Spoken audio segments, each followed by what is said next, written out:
வாழ்க்கை எதற்காக? நாம் ஏன் இந்த பூமியிலே இருக்கிறோம்? நம்முடைய வாழ்க்கையின் அர்த்தம் என்ன?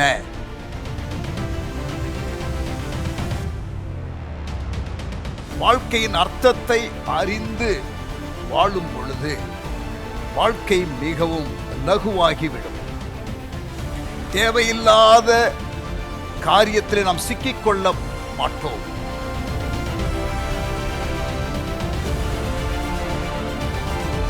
வாழ்வை மாற்றி அமைக்கக்கூடிய, மறுவப்படுத்தக்கூடிய ஒரு 40 நாள் பிரயாணத்திற்கு உங்களை நான் அன்புடன் அழைக்கிறேன்.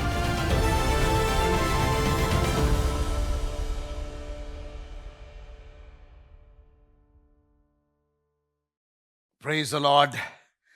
Welcome to day 31.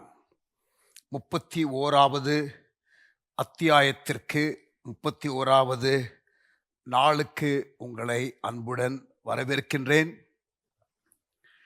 நேற்றைய தினத்தில் உங்களுடைய வடிவமைப்பை புரிந்து கொள்வதை குறித்து ஒரு 2 காரியத்தை நாம் பார்த்தோம்.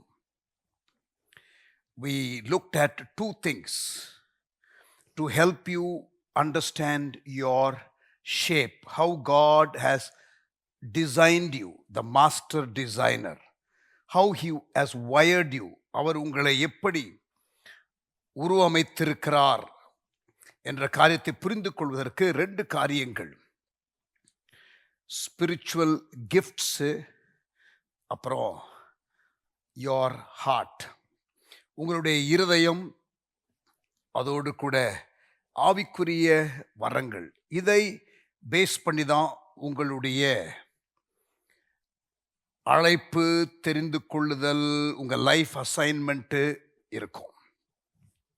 இன்றைக்கு மீதி 3 காரியத்தை அந்த ஷேப் என்ற வார்த்தையில் ஸ்பிரிச்சுவல் கிஃப்ட்ஸு, ஹார்ட் 2 காரியத்தை பார்த்துருக்கிறோம்.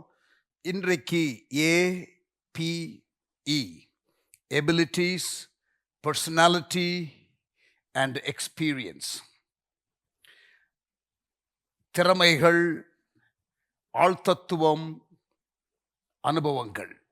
இந்த காரியம் எப்படி உங்களுடைய லைஃப்பை ஷேப் பண்ணி இருக்கிறது என்பதை பார்க்கலாம்.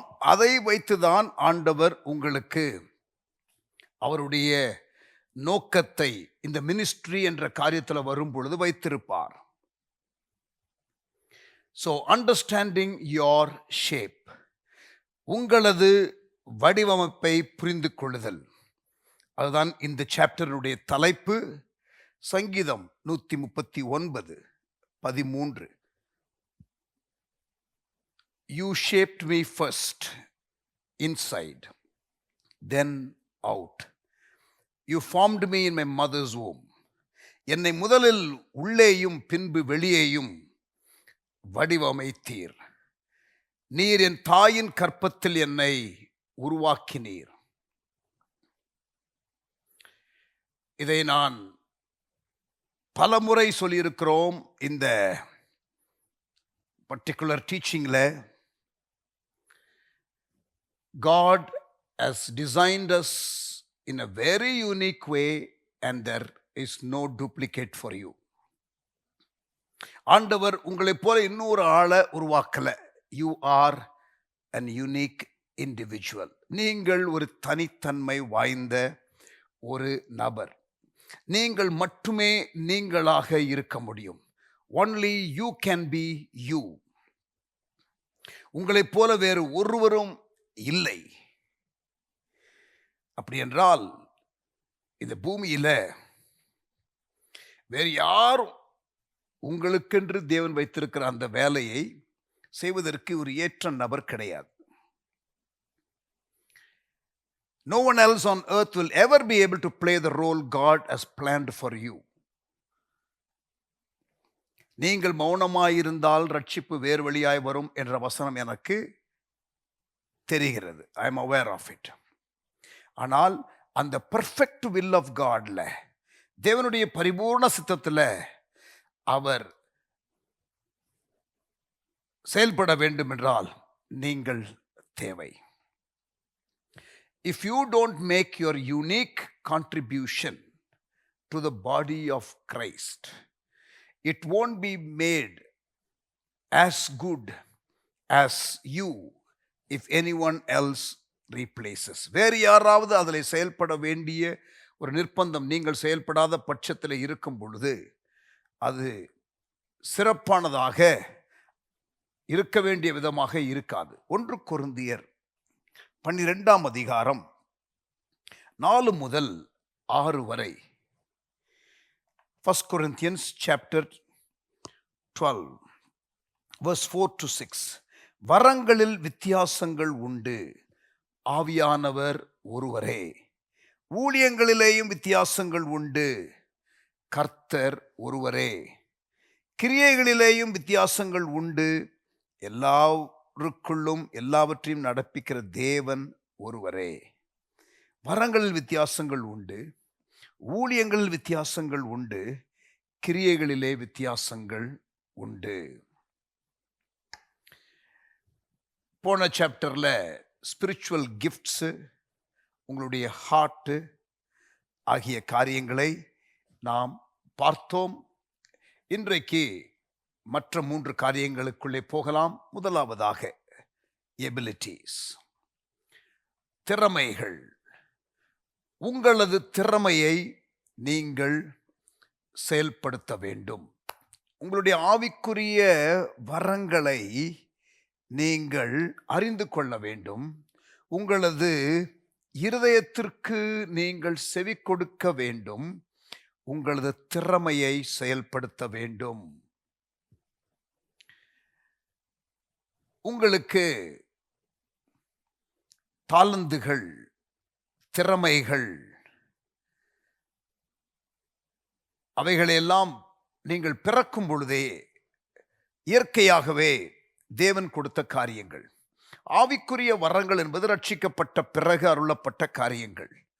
கிறிஸ்தவர்களுக்கு மட்டும்தான் அது உரியது. முதலாவது நம்ம பார்த்தது. மூன்றாவது பார்க்கிறது திறமை என்பது உங்களுக்கு பிறப்பிலிருந்தே இருக்கிற ஒரு காரியம்.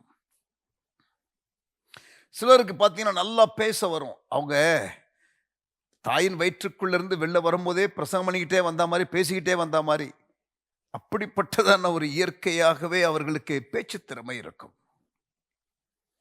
சிலருக்கு இந்த அத்லெட்டிக்ஸ், இந்த பிசிக்கல் கோஆர்டினேஷன், அந்த மேனுவல் காரியங்களை செய்கிறதுல திறன் படைத்தவர்களாக இருப்பார்கள். சிலர் கணக்கு காரியத்தில், சிலர் இசையில், சிலர் இயந்திரத்தில். Some are good in music, some are good in mechanics, and some are good in mathematics. But இயற்கையாகவே சிலருக்கு நேச்சுரல் எபிலிட்டி என்ற ஒரு காரியம் இருக்கும். யாத்திராகமம் 31ஆம் அதிகாரத்திற்கு வாருங்கள். Come to Exodus chapter 31. அதுல பாருங்க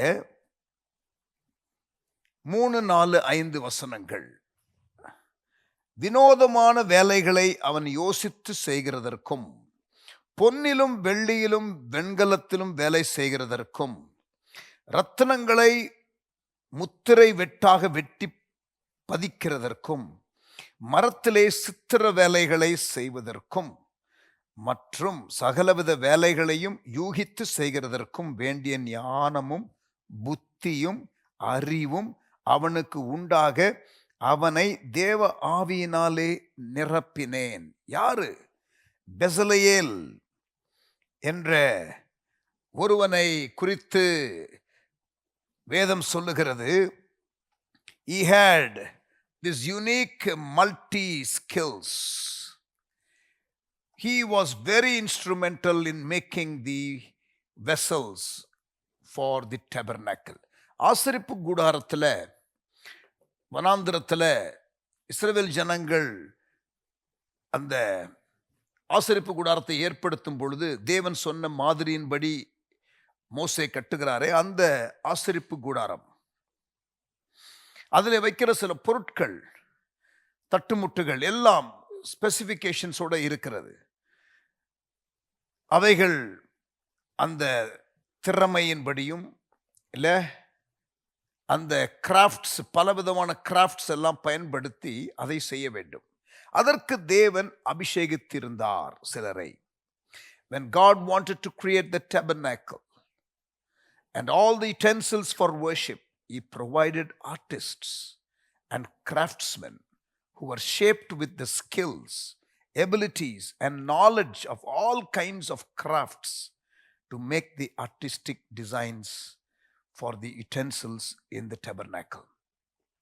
ஆசரிப்பு கூடாரத்தில் உள்ள எல்லா அந்த பணிமுட்டுகளையும் சரியான விதத்தில் செய்வதற்கு நேர்த்தியான ஆட்கள் அபிஷேகிக்கப்பட்டு இருந்தார்கள் என்பதை யாத்திராகமம் 31:3-5 பார்க்கிறோம். இன்றைக்கும் தேவன் அதே போல தாளந்துகளையும் திறமைகளையும், இப்படிப்பட்டதான இங்கே பார்க்கிறதான திறமைகள் தாளந்துகளோடு கூட இன்னும் ஆயிரக்கணக்கான தாளந்துகளை ஆண்டவர் மனிதனுக்கு கொடுத்திருக்கிறார். அதில் எல்லாருக்கும் எல்லாம் இருக்காது. ஒவ்வொருத்தருக்கும் ஒவ்வொரு தாளந்துகளை இயற்கையாக கொடுத்திருக்கிறார். இந்த காரியத்தை நாம் புரிந்து கொள்ள நாம் ஒரு 3 காரியத்தை பார்ப்போம். Number 1, all our abilities come from God.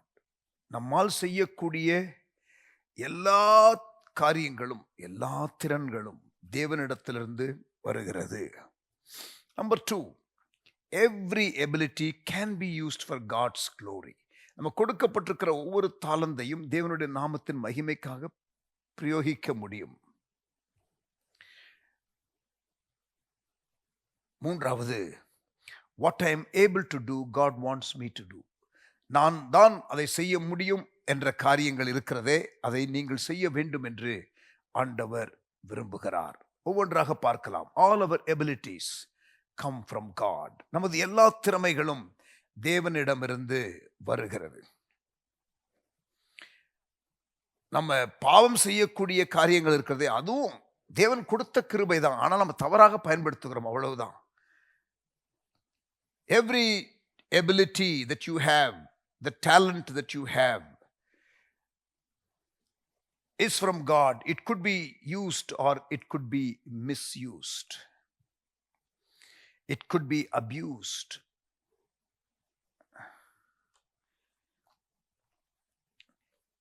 ரோமர் 12 1 கொரிந்தியர் ரோமர் 12:6 பார்ப்போம். Let us look at Romans 12:6.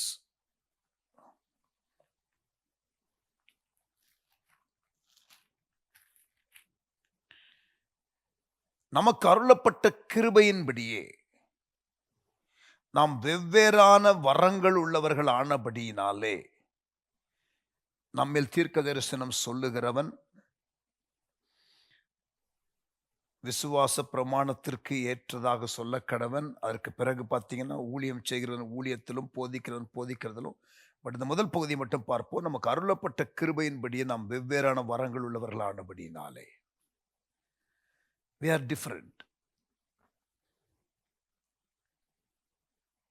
நம்முடைய நேச்சுரல் டேலண்ட்ஸ், இயற்கையான தாளந்துகள் தேவனிடத்திலிருந்து வருகிறது. எப்படி ஆவிக்குரிய வரங்கள் ரட்சிக்கப்பட்டதுக்கு அப்புறம் வருகிறதோ, ரட்சிக்கப்படுகிறதுக்கு முன்பதாகவே பிறக்கும் பொழுது இது எல்லாருக்குமே தேவன் கொடுத்த காரியம். ஆகவே நாம் ஆவிக்குரிய வரங்கள் எவ்வளவு முக்கியமோ அவ்வளவு முக்கியம் இந்த இயற்கையான தாளந்துகளும் என்பதை மறந்துவிடக்கூடாது. Because it is all from God. என்ன ஒரே வித்தியாசம், இது பிறப்பிலிருந்தே உங்களுக்கு உண்டாயிருக்கிற ஒரு இயற்கையான ஒரு காரியம். ஒரு காமன் எக்ஸ்கியூஸ் என்ன தெரியுமா? ஒரு பொதுவான ஒரு சாக்கு போக்கு என்ன தெரியுமா? I don't have any ability, எனக்கு எந்த திறமையும் கிடையாது. No, you are wrong. You are not correct. ஆய்வு சொல்லுகிறது, studies have revealed and have established the fact that an average person, ஒரு சராசரி மனிதன், possesses anywhere from 500 to 700 different skills and abilities. 500லிருந்து 700 திறன்களை உடையவனாக ஒரு சராசரி மனிதன் இருக்கிறான் என்று ஒரு ஆய்வு சொல்லுகிறது.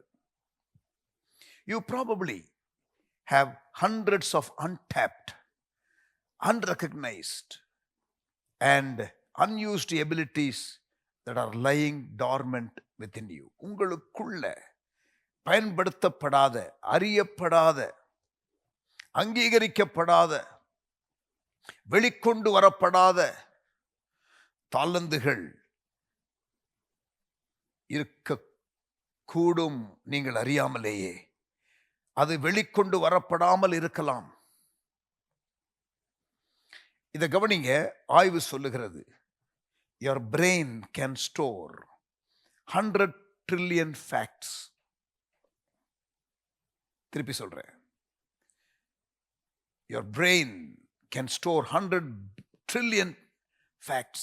100 லட்சம் கோடி தகவல்களை உங்களுடைய மூளை ஞாபகத்திலே வைத்திருக்க முடியுமாம், ஸ்டோர் பண்ணி வைத்திருக்க முடியுமாம். your mind, உங்களுடைய மனது இருக்குதே, it can handle 15,000 decisions a second. ஒரு வினாடியில் 15,000 தீர்மானங்களை உங்க மைண்ட் எடுக்க முடியுமா? your nose, உங்க மூக்கு can smell up to 10,000 different odors. 10,000 வித்தியாசமான வாசனைகளை முகர முடியுமாம் உங்கள் மூக்கு. your touch can detect an item of 1 by 25,000 of an inch thick. இங்க பாருங்க, ஒரு இன்ச் திக்னஸ் இருக்குதே, அதை 25,000 கூறு போட்டா ஒரு சின்ன ஒரு பீஸ் இருக்கும் தெரியுமா, அதை உங்க கையால உணர முடியும். your tongue, உங்களுடைய நாவு can taste 1 part of quinine in 20 million parts of water. 20 million மடங்கு தண்ணீருக்குள்ள அந்த ஒரு குயினின் அந்த காரியத்தை போட்டா, அந்த திரவியத்தை போட்டா, நீங்க அதை குடிக்கும்போது டேஸ்ட் பண்ணும்போது அது தெரியுமா உங்களுக்கு, இது வேற சுத்தமான தண்ணி இல்லை என்று.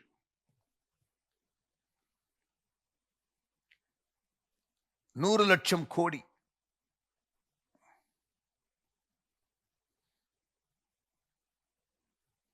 நம்பக்கூடாத திறமைகளை குவியலாக கொண்ட தேவனுடைய பிரமிக்கத்தக்க படைப்பு நீங்கள்.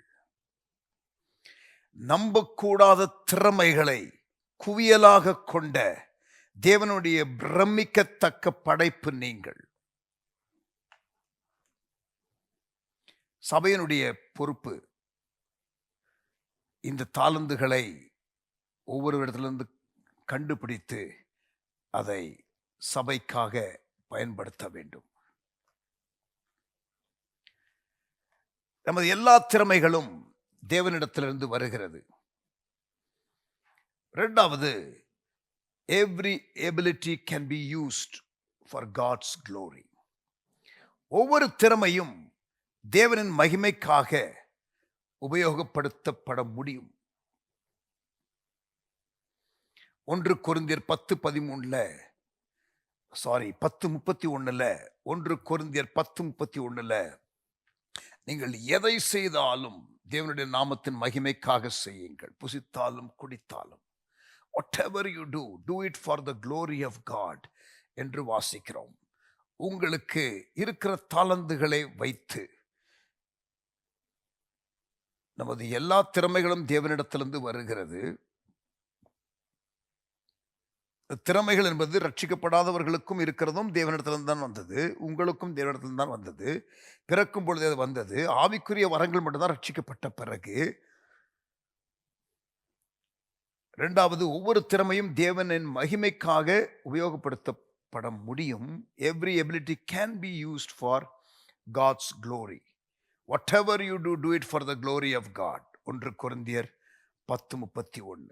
வேதாகமத்தில் குறிப்பிடப்பட்டுள்ள ஒரு சில திறமைகள்: ஓவியம் தீட்டுதல், கட்டடக் கலைத்திறன், அப்பஞ்சுடுதல், நிர்வாகத்திறன், படகு செய்தல், தோட்ட வேலை செய்தல், வாதாடுதல், வடிவமைத்தல், வாசனை திரவியம் இடுவது, சித்திரப்பூ வேலைகளை செய்தல், சிற்பம் செதுக்குதல், பண்ணை வேலை செய்தல், மீன் பிடித்தல், இப்படி நிறைய காரியங்களை நீங்கள் பைபிளுக்குள்ளேயே எத்தனையோ விதமான திறன்களை நீங்கள் பார்க்கலாம். 1 கொரிந்தியர் 12:6 சொல்லுகிறது, கிரியைகளிலேயும் வித்தியாசங்கள் உண்டு.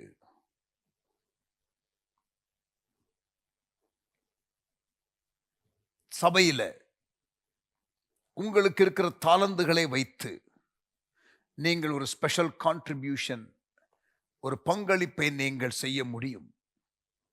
அந்த இடத்தை நீங்கள் கண்டு கொள்ள வேண்டும். சிலருக்கு ஆண்டவர் நிறைய சம்பாதிக்கிறதற்கான ஒரு ஏதுவை கொடுத்திருக்கிறார், ஒரு திறமையை கொடுத்திருக்கிறார். God gives some people the ability to make a lot of money. இஸ்ரவேல் ஜனங்களுக்கு மோசே சொன்னார், செல்வத்தை உண்டு பண்ணும் திறனை கர்த்தர் உங்களுக்கு கொடுத்திருக்கிறார். God has given you power to make wealth. உபாகமம் 8:18, Deuteronomy 8:18.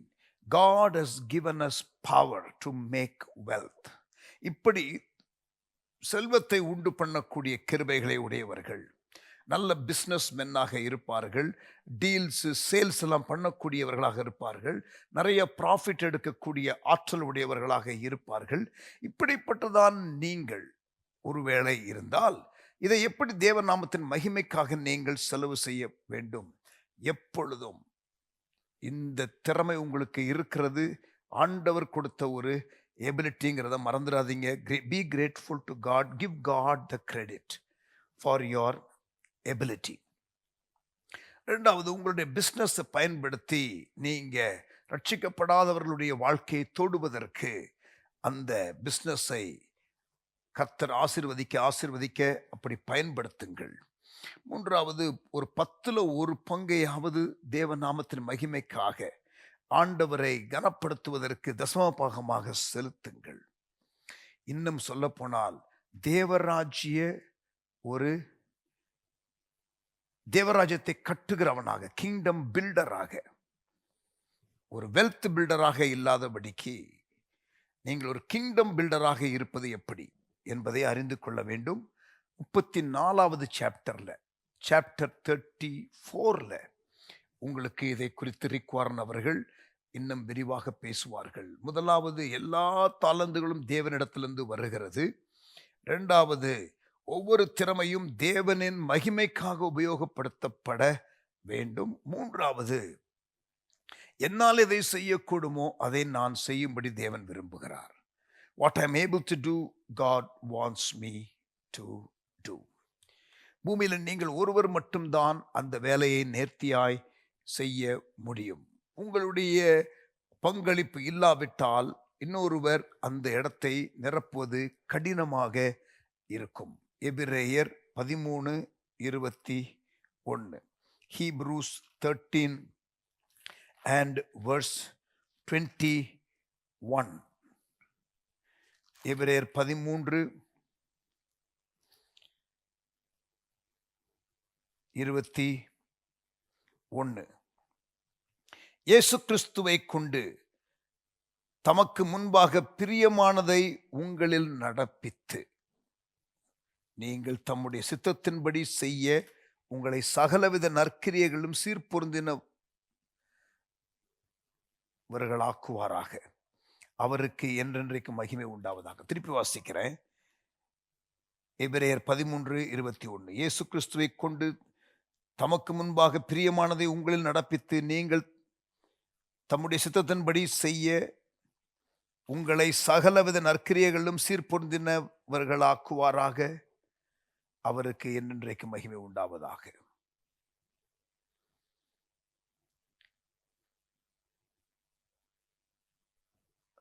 ஆண்டவர் உங்களுக்கு பாடக்கூடிய கிருபைகளை கொடுத்திருந்தால், இசை ஆற்றலை கொடுத்திருந்தால், நீங்கள் பாடணும், உங்களுடைய வரங்களை பயன்படுத்தணும். His will not lead us where His grace cannot keep us. அவருடைய சித்தம் நம்மை எந்த ஒரு இடத்திற்கும் வழிநடத்தாது, அதற்கு வேண்டிய கிருபைகளை அவர் கொடுக்காமல். He matches our calling and capabilities. நம்முடைய அழைப்பையும் நம்முடைய திறமைகளையும் அவர் ஒன்று கலந்து அவர் இணைத்து நம்மை பயன்படுத்துவார்.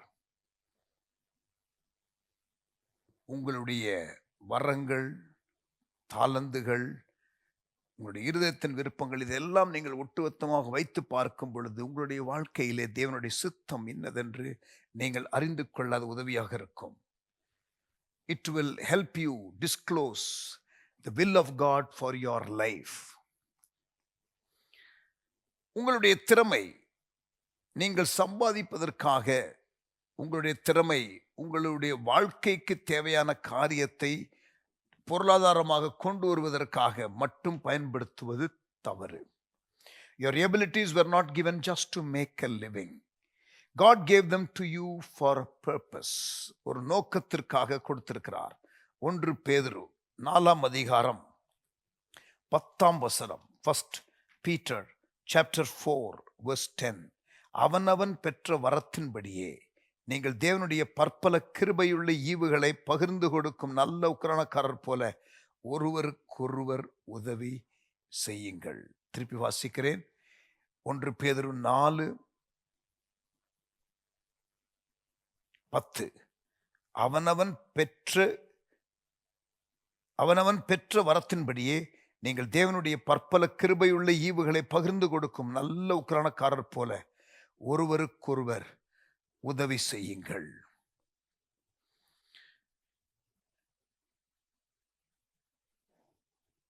ரிக் வாரன் சொல்லுகிறார், அவருடைய சபையில புது விசுவாசிகளுக்கு அவர்கள் சொல்வார்களாம், whatever you are good at, you should be doing it for your church. அவர் சொல்றார், இந்த புஸ்தகத்தை எழுதும் பொழுது, அவர் எழுதினது 2002 எழுதினார் இந்த புஸ்தகத்தை. அவர் சொல்றாரு, இந்த புஸ்தகத்தை நான் எழுதும் பொழுது எங்கள் விசுவாசிகளில் 7000 விசுவாசிகள் செயல்படும் விசுவாசிகளாக இருக்கிறார்கள். ஏதாவது ஒரு பங்கை ஆற்றுவார்கள். சபை சம்பந்தப்பட்ட காரியத்தில் அவர்களுடைய திறமையை பயன்படுத்தி அவர்கள் செயல்படுவார்கள். 4வதாக, முதலாவதாக ஆவிக்குரிய வரங்கள், 2வது உங்களுடைய இருதயம், 3வதாக உங்களுடைய திறமைகள், இப்பொழுது உங்களுடைய ஆழ்தத்துவம், your personality. உங்களது ஆழ்தத்துவத்தை அனுசரியுங்கள். நாம் ஒவ்வொருவரும் எவ்வளவு தனிச்சிறப்பு பெற்றவர்கள் என்பதை நாம் அநேக நேரத்தில் உணர்வது இல்லை. We don't quite fully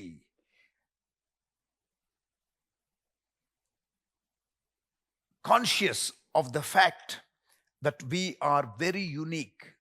You need to be reminded constantly. You need to have this in your subconscious mind that you are a special creation by God. தேவனால் படைக்கப்பட்ட தனித்தன்மை வாய்ந்த ஒரு நபர் நீங்கள்.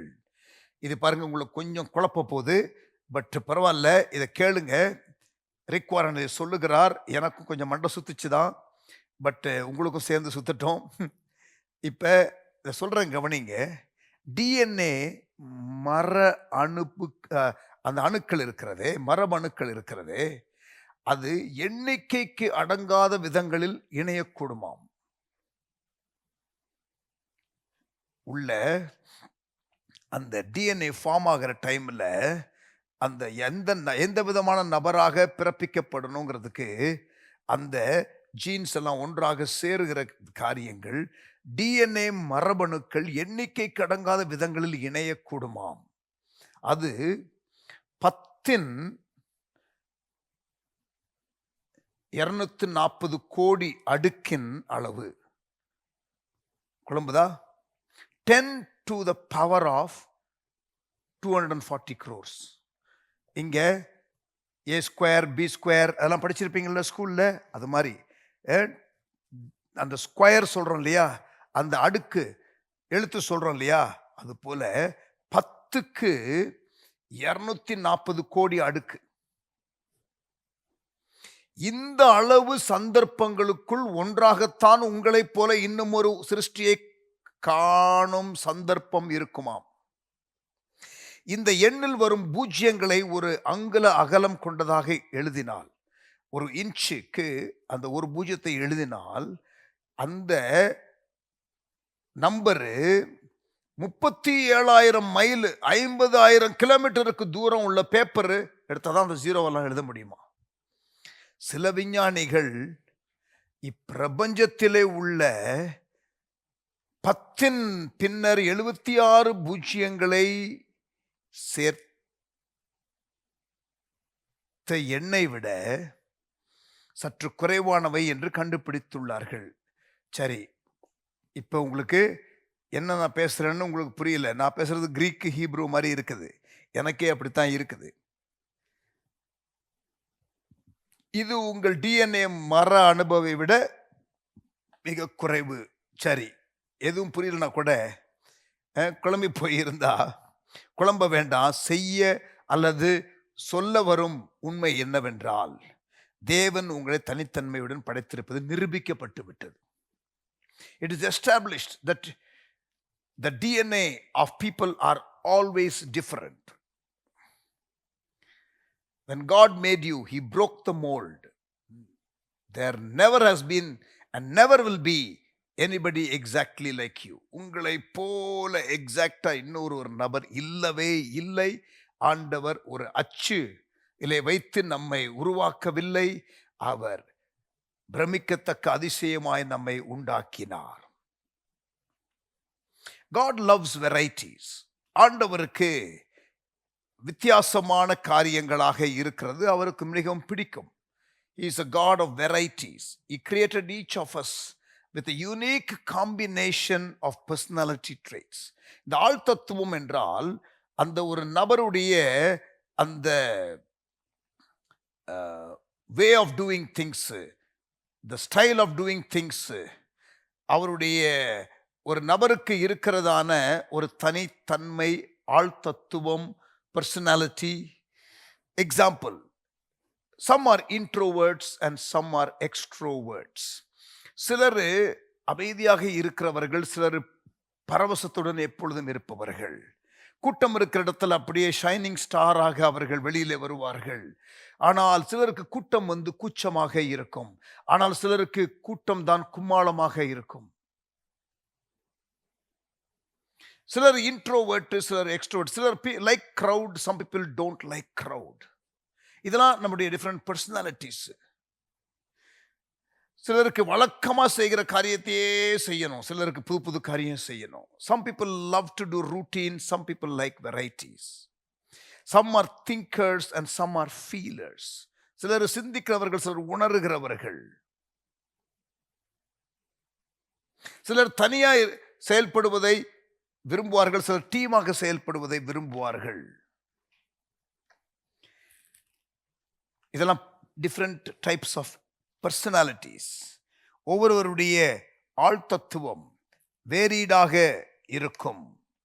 கிரியைகளிலேயும் வித்தியாசங்கள் உண்டு. எல்லாருக்குள்ளும் எல்லாவற்றையும் நடப்பிக்கிற தேவன் ஒருவரே. பைபிள்ல பார்த்தீங்கன்னா ஒவ்வொரு கேரக்டரை பாருங்களேன். பேதுரு சுறுசுறுப்பு, துடிதுடிப்பு, கலகலப்பு நிறைந்தவன். அவன் அங்கே இருந்தான்னா அவன் தான் முதல்ல பேசுவான். துருத்துருன்னு இருக்கிற ஆளு, துடிதுடிப்பாக இருக்கிற ஆளு, கலகலப்பா இருக்கிற ஆளு. பீட்டர் வாஸ் a sanguine, கலகலப்பாக இருக்கிற நபர். பால் வாஸ் a choleric, கர்மமே கண்ணாயினார், காரிய Kannan. Very clear about purpose. Peter is a people person. Paul is a task person. Barnabas, people person. Paul, task person.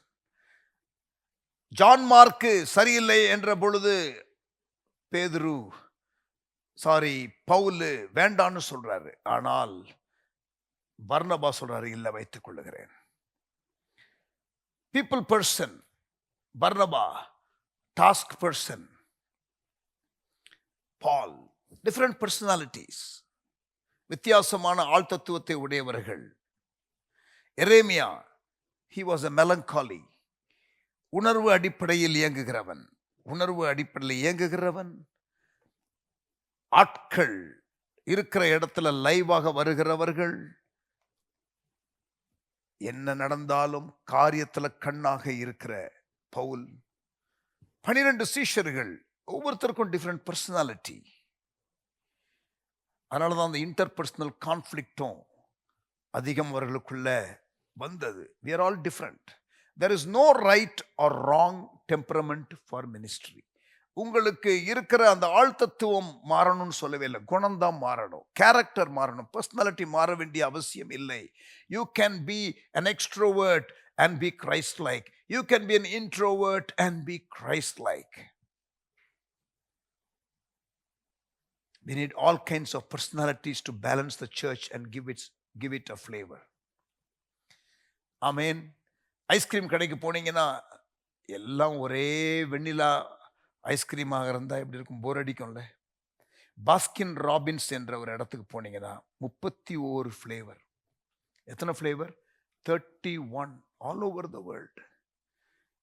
Baskin Robbins என்ற ஐஸ்கிரீம் 31 ஃப்ளேவர்ஸ். ரிக் வாரன் சொல்லுகிறார், the world would be a very boring place if there was only one flavor, plain vanilla. Fortunately, people came out with 31 flavors, says Rick Warren. Your personality will affect how and where you use your spiritual gifts and abilities. உங்களுடைய அந்த பர்சனாலிட்டியை base பண்ணி தான் உங்களுடைய வரங்கள் செயல்படுகிற இடமும் எப்படி செயல்படும் என்பதும் நிர்ணயமாகிறது. உதாரணமா 2 பேருக்கு கிஃப்ட் ஆஃப் இவாஞ்சலிசம் இருக்குன்னு வச்சுக்கோங்களேன். சுவிசேஷம் சொல்லக்கூடிய ஒரு ஆற்றல் ஒரு 2 பேருக்கு இருக்குன்னு வைத்துக் கொள்ளுவோம். அதில் ஒருத்தர் இன்ட்ரோவர்ட், ஒருத்தர் எக்ஸ்ட்ரோவர்ட் என்று வைத்துக் கொள்வோம். பர்சனாலிட்டி வேற, ஆனால் கிஃப்ட் ஒன்று. 2 பேரும் அவங்க அந்த கிஃப்டை எக்ஸ்பிரஸ் பண்ணுகிற விதம் வெரி டிஃப்ரெண்டா இருக்கும். கார்பெண்டர், இந்த வுட் ஒர்க் பண்ணுகிறவர்கள் பார்த்தீங்கன்னா அந்த வுட்டை இழைக்கும் பொழுது அந்த ரைட்டை கரெக்டான டைரக்ஷன்ல இழைப்பாங்க. ஏன்னா அந்த வுட் கிரெயின்ஸுக்கு ஆப்போசிட்டா நம்ம அந்த கிரெயின் அதை நம்ம பாலிஷ் பண்ணா யூஸ் பண்ணா எக்ஸ்ட்ரா எனர்ஜி செலவாகும், குவாலிட்டி மிஸ் ஆகும்.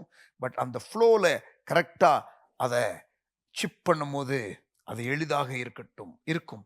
அதே போல தான் ஆவிக்குரிய வாழ்க்கையிலும் நமக்கு தேவன் கொடுத்திருக்கிற தாளந்துகள் ஒரு பக்கம், இப்பொழுது ஆழ்தத்துவம் அதை பேஸ் பண்ணி நாம் செய்ய வேண்டும். Otherwise it creates tension when we violate the natural flow of things.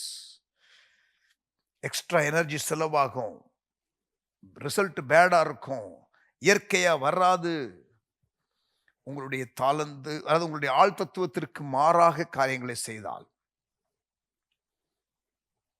when you minister in a manner consistent with the personality God gave you, you experience fulfillment, satisfaction and fruitfulness.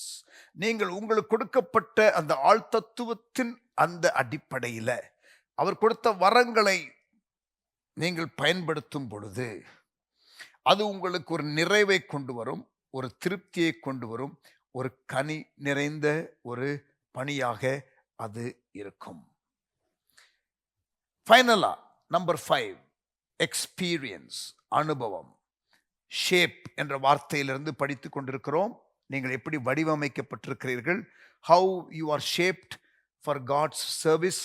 we are trying to understand that. அதில் S spiritual gifts, அதில் H heart உடைய காரியம், 3வது திறமை, இயற்கை தாளந்துகள், 4வது personality, உங்களுடைய ஆழ்தத்துவம், கடைசியாக உங்களுடைய அனுபவங்கள். உங்களது அனுபவங்களை பயன்படுத்துங்கள். Use your experience. ஆண்டவர் உங்களுக்கு வாழ்க்கையில் பல அனுபவத்தை கொடுத்திருப்பார். The Lord would have given you many experiences. இதையெல்லாம் தேவன் பயன்படுத்துவார். உங்களை உருவாக்குவதற்காக அதை அனுமதித்தார். சகலமும் நன்மைக்கு ஏதுவாக கர்த்தர் மாற்றுகிற தேவன். The Lord will use everything for his good purpose. In determining your shape for serving God, you should examine at least 6 kinds of experiences from your past. உங்களுடைய கடந்த கால வாழ்க்கையிலிருந்து ஒரு 6 அனுபவங்களை பட்டியலிட்டுக் கொள்ளுங்கள்.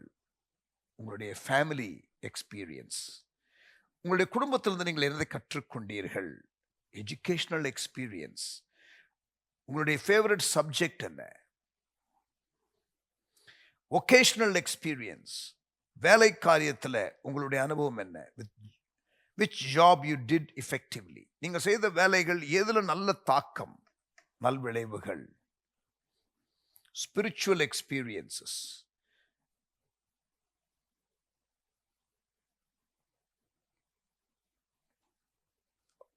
தேவ சமூகத்தில் உன்னதமான அனுபவங்களை பெற்ற நேரங்கள் இருக்கும். அந்த மாதிரி நேரத்தை நினைச்சு பாருங்க. அந்த நேரத்தில் என்ன ரெஸ்பாண்ட் பண்ணீங்க ஆண்டவருக்கு?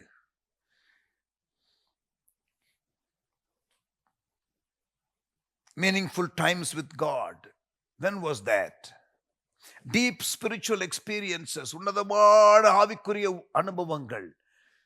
ஐயோ அதமானேன்னு சொன்னான், யாரை அனுப்புவேனுங்கிற குரலை கேட்டான். இதெல்லாம் டீப் ஸ்பிரிச்சுவல் எக்ஸ்பீரியன்சஸ்ல வெளிப்படுகிற காரியங்கள். ஐந்தாவதாக மினிஸ்ட்ரி எக்ஸ்பீரியன்ஸ். முதலாவது family experience, vocational experience, educational experience, spiritual experience, ministry experience. எப்படி தேவனை சேவிக்கிற காரியத்தில் உங்களை இதுவரைக்கும் தேவன் பயன்படுத்தி இருக்கிறார். கடைசியாக பட் ரொம்ப பவர்ஃபுல்லான ஒரு காரியம், ஆறாவது painful experiences, problems, hurts, trials, thorns, வாழ்க்கையில் முள்ளு, வாழ்க்கையில் வேதனை, வாழ்க்கையில் விரக்தி, வாழ்க்கையில் வருகிற சவால்கள். Can I tell you something? It will be interesting to note that God uses the painful experience the most. நீங்கள் வாழ்க்கையில கடந்து வந்ததான கடினமான பாதை இருக்கிறதே, அதைத்தான் தேவன் அதிகமாக பயன்படுத்துகிறார். Grief situation. இப்ப என்னுடைய மனைவியை நான் இழந்தேன் a year ago and I know the pain. இப்ப வேறு யாராவது ஒருத்தர் நேற்றைய தினத்துல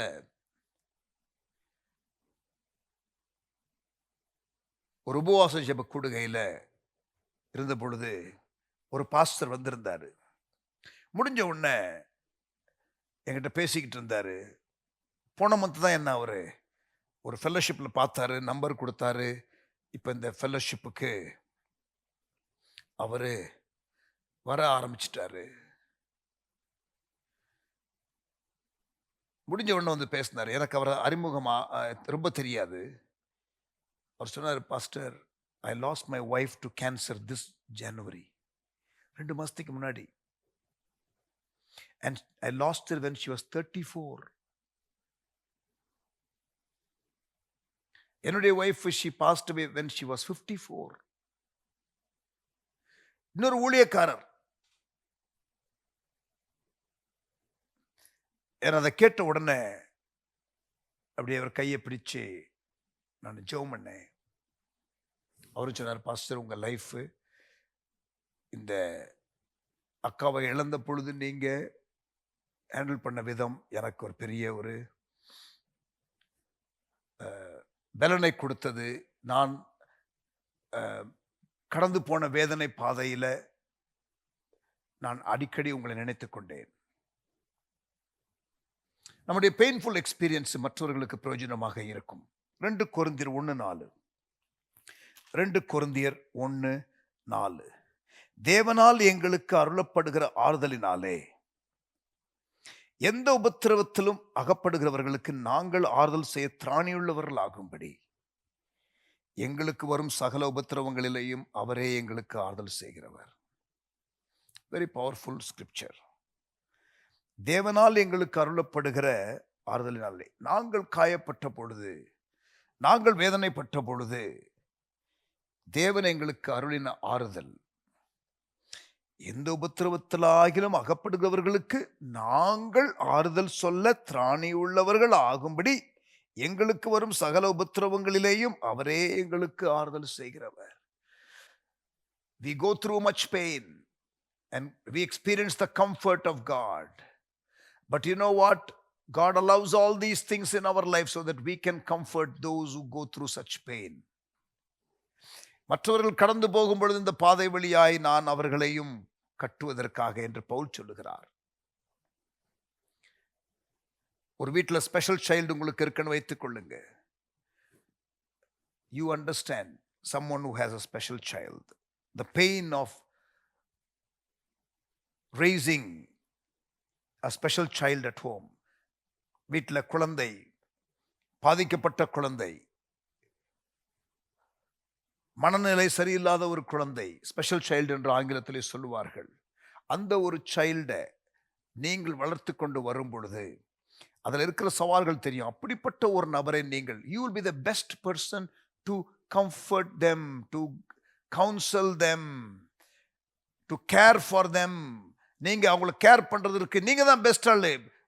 அந்த அனுபவத்தில் இல்லாதவர்கள் அல்ல. பெயின்ஃபுல் எக்ஸ்பீரியன்ஸ் ஆண்டவர் யூஸ் பண்ணுவாரு.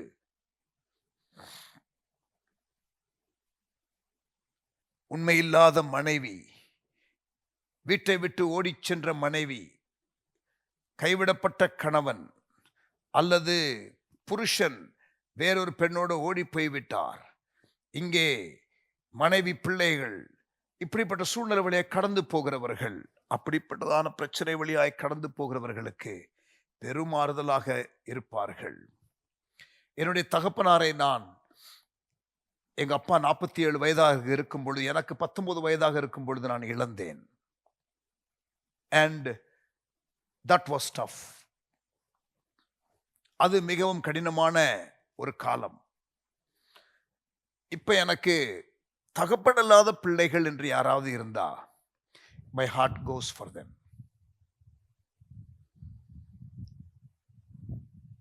தகப்பன் இல்லாத ஒரு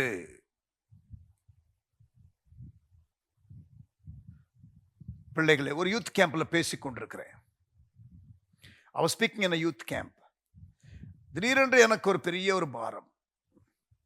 தகப்பன் இல்லாத பிள்ளைகள், அதை தகப்பன் இருந்து வீட்டிலே இருக்காத தகப்பன்மார்கள், குடித்து வெறித்து இருக்கிற தகப்பன்மார்கள், தகப்பனால பாதிக்கப்பட்டவர்கள், இருந்தும் பாதிக்கப்பட்டு இல்லாமல் மிஸ் பண்ணி இருக்கிறவர்கள் வாங்கன்னு சொன்னா, அந்த யூத் கேம்ப்ல இருந்த ஒரு 400 பேர்ல கிட்டத்தட்ட ஒரு 120 130 பேர் ஃப்ரண்ட்ல வந்தாங்க. மேடைக்கு வாங்கன்னு சொல்லிட்டு I broke down and I cried. See, because I went through that. நாம் கடந்து போகிற பாதை, பெயின்ஃபுல் எக்ஸ்பீரியன்ஸ் இருக்குதே, அதையும் தேவன் பயன்படுத்துவார். நம்முடைய ஃபேமிலி எக்ஸ்பீரியன்ஸ், குடும்பத்தில் நம்ம என்ன கற்றுக்கொண்டோம், எஜுகேஷனல் எக்ஸ்பீரியன்ஸ், நமக்கு பிடிச்ச சப்ஜெக்ட் என்ன, வொகேஷனல் எக்ஸ்பீரியன்ஸ், எந்த ஜாப்ல நீங்கள் சிறப்பாக செயல்பட்டீர்கள், ஆவிக்குரிய அனுபவங்கள், உன்னதமான ஆவிக்குரிய டீப் ஸ்பிரிச்சுவல் எக்ஸ்பீரியன்ஸ் மூமெண்ட்ல கர்த்தர் கொடுத்த வெளிப்பாடுகள், மினிஸ்ட்ரி எக்ஸ்பீரியன்ஸ், கர்த்தர் கடந்த காலத்தில் எப்படியெல்லாம் உங்களை பயன்படுத்தினார், பெயின்ஃபுல் எக்ஸ்பீரியன்ஸ், இது எல்லாத்தையும் நீங்க ஒரு இன்வென்ட்ரி எடுத்து பாருங்க. ஒரு காமன் த்ரெட் இருக்கும். That could be your call. That could be your கால். ஒரு பவர்ஃபுல்லான ஒரு truth. The very experience that you have resented the most, that you regretted the most in life, நீங்க வாழ்க்கையில ரொம்ப பாதிக்கப்பட்ட, இது எனக்கு நடந்துருச்சேன்னு நினைக்கிற ஒரு காரியம் இருக்கும் தெரியுமா, அதுதான் உங்களுடைய மினிஸ்ட்ரியாக அநேக நேரம் இருக்கும். அதை நீங்க ஹைட் பண்ண நினைக்காதீங்க, அதை மறக்க நினைக்காதீங்க. For God to use your painful experience, you must be willing to share them openly. அப்போஸ்தலனாகிய பவுல் இதை குறித்து இதே அதிகாரத்தில் 2 கொரிந்தியர் 1 அதிகாரத்தில் எழுதுகிறார். ஆகையால் சகோதரரே, லிசன், 2 கொரிந்தியர் 1:8-10, ஆகையால் சகோதரரே, ஆசியாவிலே எங்களுக்கு நேரிட்ட உபத்திரவத்தை நீங்கள் அறியாதிருக்க எங்களுக்கு மனதில்லை. Brethren, I do not want you to be ignorant of the painful path that we went through. நீங்கள் அறியாதிருக்க எங்களுக்கு மனதில்லை. என்னவெனில், பிழைப்போம் என்கிற நம்பிக்கை அற்று போகத்தக்கதாக. We thought we will die. பிழைப்போம் என்கிற நம்பிக்கை அற்று போகத்தக்கதாக எங்கள் பலத்திற்கு மிஞ்சின அதிக பாரமான வருத்தம் எங்களுக்கு உண்டாயிற்று ஊழிய பாதையில. இதை நீங்கள் அறிந்து கொள்ள வேண்டும் விசுவாசிகளே என்று சொல்லி பவுல் கொரிந்தியருக்கு எழுதுகிறார். நாங்கள் எங்கள் மேல் நம்பிக்கையாயிராமல், பியூட்டிஃபுல், நாங்கள் எங்கள் மேல் நம்பிக்கையாயிராமல் மரித்தோரை எழுப்புகிற தேவன் மேல் நம்பிக்கையாய் இருக்கத்தக்கதாக மரணம் வரும் என்று நாங்கள் எங்களுக்குள்ளே நிச்சயித்திருந்தோம். அப்படிப்பட்ட மரணத்தினின்றும் அவர் எங்களை தப்புவித்தார், இப்பொழுதும் தப்புவிக்கிறார், இன்னமும் தப்புவிப்பார் என்று அவரை நம்பியிருக்கிறோம். ஸ்டாப் கவரிங் அப். நீங்கள் உங்களுடைய பிரச்சனைகளை, போராட்டங்களை, வாழ்க்கையிலே காயப்பட்ட வேளைகளை மறக்க வேண்டாம். அதை பகிர்ந்து கொள்ளுங்கள். உங்களுடைய பலவீனங்கள், உங்களுடைய தோல்விகள், உங்களுடைய பயங்கள், அச்சங்கள், பதட்டங்கள், அவைகளை ஓப்பனா ஷேர் பண்ணுங்க. It can become a very impacting ministry.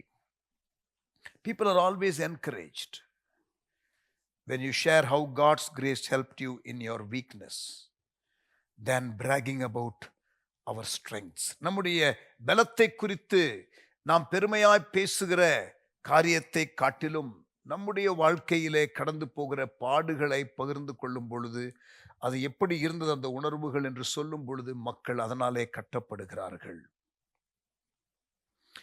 Pavul தன்னுடைய அனுபவங்களை சொல்லாமல் இருந்தால் எப்படி இருந்திருக்கும்? இன்னொரு இடத்துல பார்த்தீங்கன்னா, எனக்கு ஒரு முள்ளு கொடுக்கப்பட்டது, ஜெபம் பண்ணேன், அந்த முள்ளு எடுக்கப்படலைன்றாரு. இன்னொரு இடத்துல பாருங்க, நான் கடந்து வந்த பாதைகளை நான் உங்களுக்கு சொல்ல நான் மனம் திறந்து சொல்லுகிறேன். I am not going to hide anything என்று அவர் சொல்லுகிறார். எலியா எவ்வளோ பெரிய தேவனுடைய ஊழியன், ஆனால் அவர் எசபேலுடைய அந்த அச்சுறுத்தலுக்கு பயந்து போய் செத்துறலாங்கிற எண்ணம் வருது. அதுவும் பைபிளில் எழுதப்பட்டிருக்கிறது. Story of Elijah's depression brings encouragement to many today, to many servants of God today. நிறைய ஊழியர்களுக்கு அது பெரிய ஒரு உற்சாகமாக இருக்கிறது.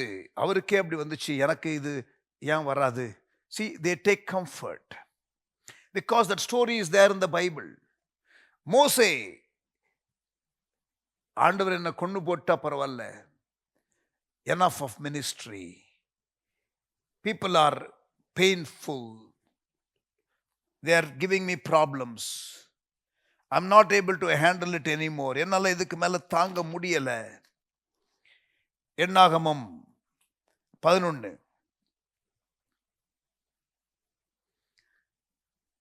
11ஆம் வசனம், நம்பர்ஸ் 11:11. அப்பொழுது மோசே கர்த்தரை நோக்கி, நீர் இந்த ஜனங்கள் எல்லாருடைய பாரத்தையும் என் மேல் சுமத்தினதினால் உமது அடியானுக்கு உபத்திரவம் வரப்பண்ணினது என்ன?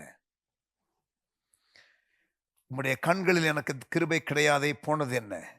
இவர்களுடைய பிதாக்களுக்கு நான் ஆணையிட்டு கொடுத்த தேசத்திற்கு நீ இவர்களை முளையுண்கிற பாலகனை தகப்பன் சுமந்து கொண்டு போவது போல உன் மார்பில் அணைத்து கொண்டு போ என்று நீர் என்னோட சொல்லும்படி இந்த ஜனங்களை எல்லாம் கற்பம் தரித்தேனோ?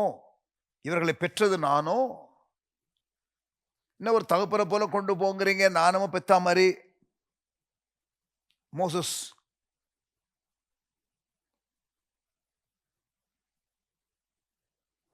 was trying his best to satisfy the need of people, but it was stressful for him.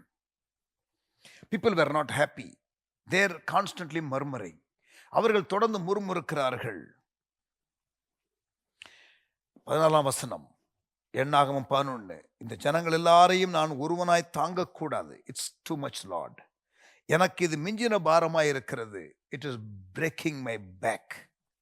உம்முடைய கண்களில் எனக்கு கிருபை கிடைத்ததானால் ஆண்டவரே, கிருபை கிடைத்ததானால் இப்படி எனக்கு செய்யாமல் என் உபத்திரவத்தை நான் காணாதபடிக்கு இப்பொழுது என்னை கொன்று போடும் என்று வேண்டிக் கொண்டான். கில் மீ, ஏன் என்ன டார்ச்சர் பண்றீங்க இந்த மாதிரி லீடர்ஷிப் ரோலை கொடுத்து, என்னை கொன்று போடுங்க என்று. பாருங்க, ஒரு தேவனுடைய மனுஷன் மோசே. பழைய ஏற்பாட்டில் 2 tall leaders, Moses and Elijah.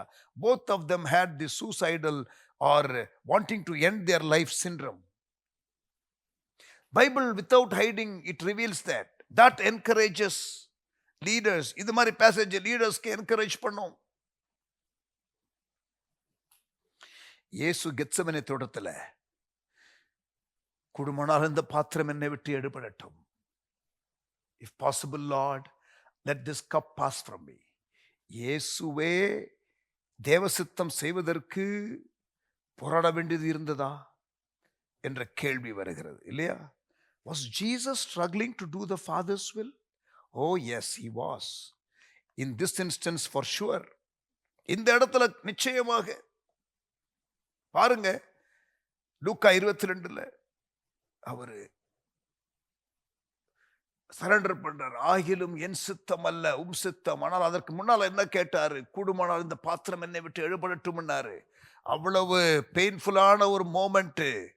அவரு இரத்த குழாய் வெடிக்கிறது, stress level high, bleeding, sweat மாதிரி வெளியில வேர்வை மாதிரி ரத்தம் வருகிறது. அந்த ஸ்டோரிலாம் பைபிள்ல இருக்குது இல்லையா? That is a big encouragement.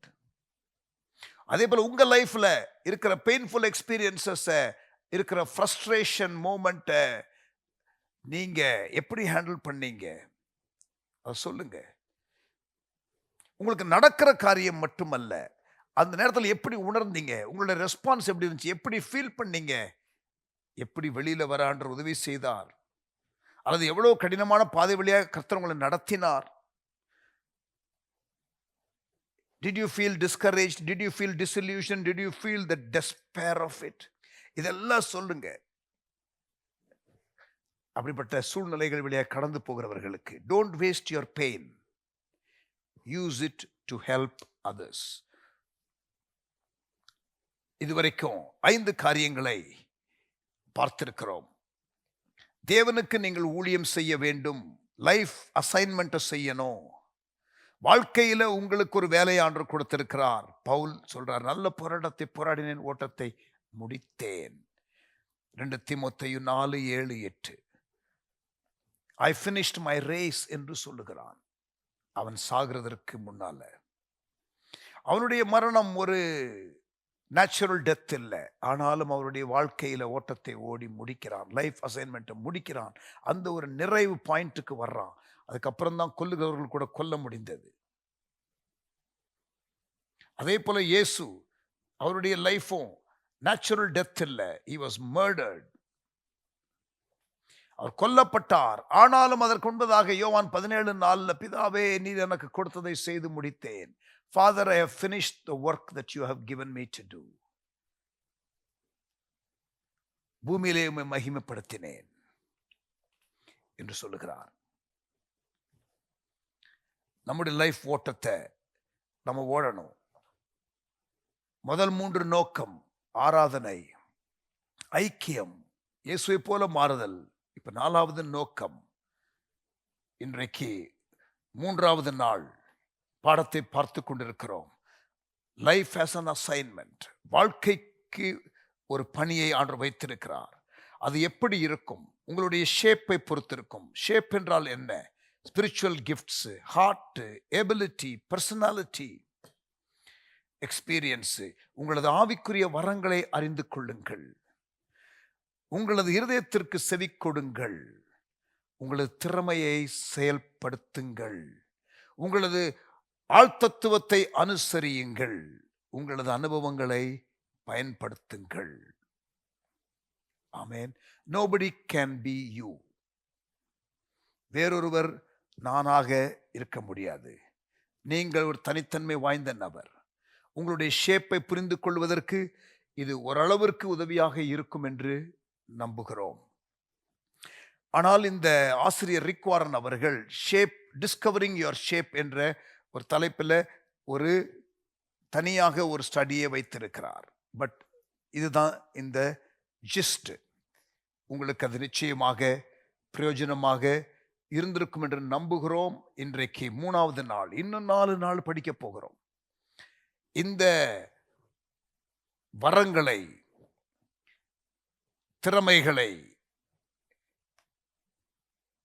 இருதயத்தின் அந்த பேஷன், பேரார்வத்தை, உங்களது ஆழ்த்தத்துவத்தை, உங்களது அனுபவத்தை வைத்து ஆண்டவர் பயன்படுத்துகிற காரியங்கள் 5 நோக்கத்துல இது ஒன்றுதான். இந்த ஒன்றை கண்டுபிடிக்கிறதற்கு 5 வழிகள் இங்கே கொடுக்கப்பட்டு இருக்கிறது. கர்த்தர் உங்களை பயன்படுத்துவாராக, சபை குடும்பத்தில் பயன்படுத்துவாராக. உங்களுடைய இயற்கை தாளந்துகள், உங்களுடைய ஆவிக்குரிய வரங்கள், உங்களுடைய அனுபவங்கள், உங்களுடைய திறமைகள், உங்களுடைய ஆழ்த்தத்துவம், உங்களுடைய மேக்கப், உங்களுடைய பர்சனாலிட்டி எல்லாத்தையும் கர்த்தர் பயன்படுத்துவாராக. ஆமேன். பட் முக்கியமான point, you should be useful. நீங்கள் பிரயோஜனம் உள்ளவர்களாக இருக்கணும். நீங்கள் ஆண்டவருக்கு உபயோகமுள்ள பாத்திரமாக இருக்கணும். ஜோமனோமா, தகப்பனே, எங்களோடு கூட நீர் இந்த 4வது நோக்கத்தை புரிந்து கொள்வதற்கு கற்றுக் கொடுக்கிற காரியங்களுக்காக ஸ்தோத்திரம். The ministry that we have, the assignment that we have, உம்மிடத்திலிருந்து எங்களுக்கு இருக்கிற ஒரு உத்தரவாதம், அதை புரிந்து கொள்ள எங்களுக்கு நீர் கிருபை தந்ததற்காக ஸ்தோத்திரம்.